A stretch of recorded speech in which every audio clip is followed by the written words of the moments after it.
All right. Are you okay saying your name? Rachel McCann. And this is sort of the second part video after you have returned from your stem cell treatment for multiple sclerosis. Is that right? It is. All right. So where did you get that treatment done at? I had that done in Puebla, Mexico, And what was the name of the clinic? and it is the Ruiz Clinic. All right. Very good. Just in general, if you were going to give the Ruiz Clinic a rating on the standard 0 to 5 star scale, how many stars would you give it? I would give it 5 plus plus. Okay. And how about the staff there? The staff, they were incredible, and of course, my nurse, Julie Gonzalez, she was amazing, and I give her 10 stars. So your situation was a little different than some of the other people there because your husband / cameraman couldn't stay with you the whole time of the treatment because he has to take care of his own patients back in the United States. That you had a full-time nurse named Julie Delgado stay with you. Gonzalez. Julie Gonzalez stay with you. I'm sorry. And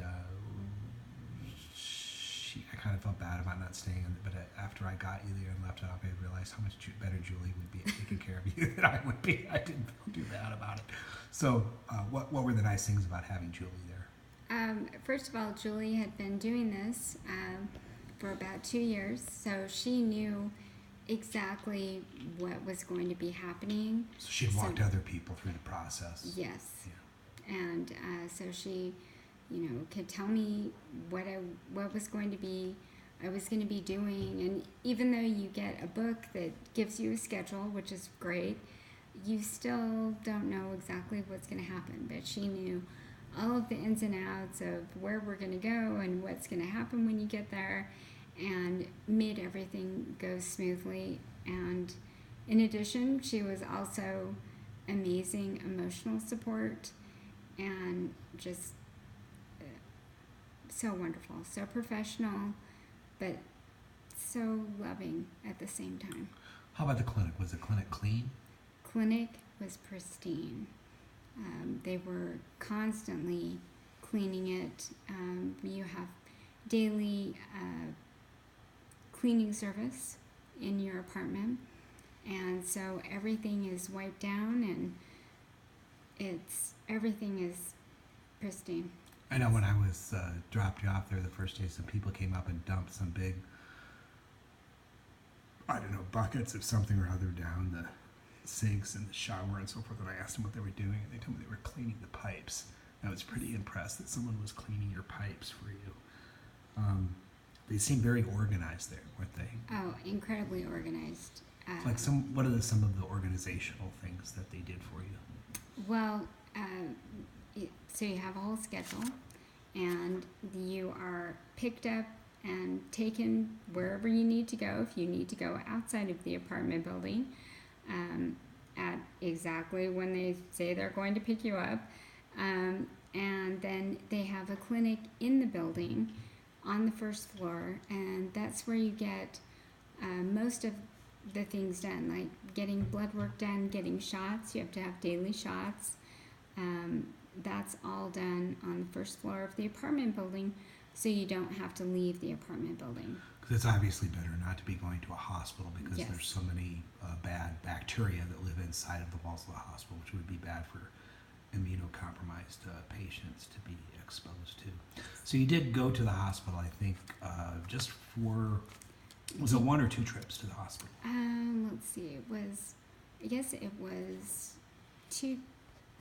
1 trip to the hospital and a few trips to the outside clinic where you get your chemotherapy and the apheresis, and if you have any x-rays you need to get done or MRIs get done.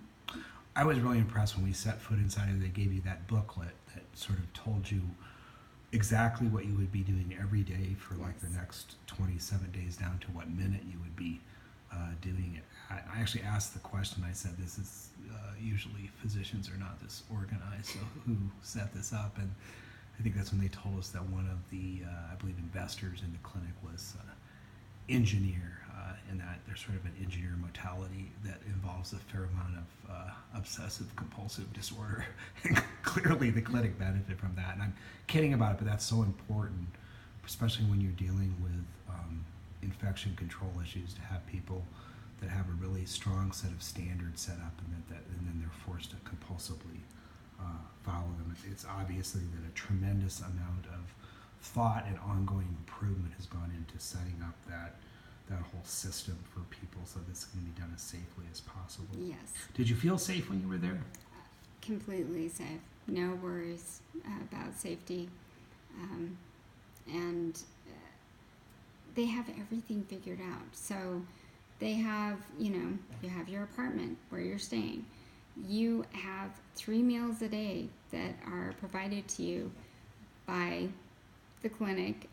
There's a little cafe that you can go to at the bottom of the apartment building to get meals, or you can have room service where they will bring it to your room, and you get breakfast, lunch, and dinner, and the food is delicious. I think that's actually really important, because what's really easy to transmit diseases by improper food preparation. Like even just lettuce has E. coli in it if it's not properly handled. And if you got an E. coli infection when you're immunocompromised, it could be a fatal event for you. Yeah. And I know that the everything was set up there by a dietitian. Yes, the dietitian talks with you when you first get there, and she actually keeps checking with you, throughout your stay to make sure that, which I can believe, that you're enjoying your food, and that things, if you have anything that you suggest, they want to know, and they want to make you as happy as possible. Okay, well, I'm going to end this section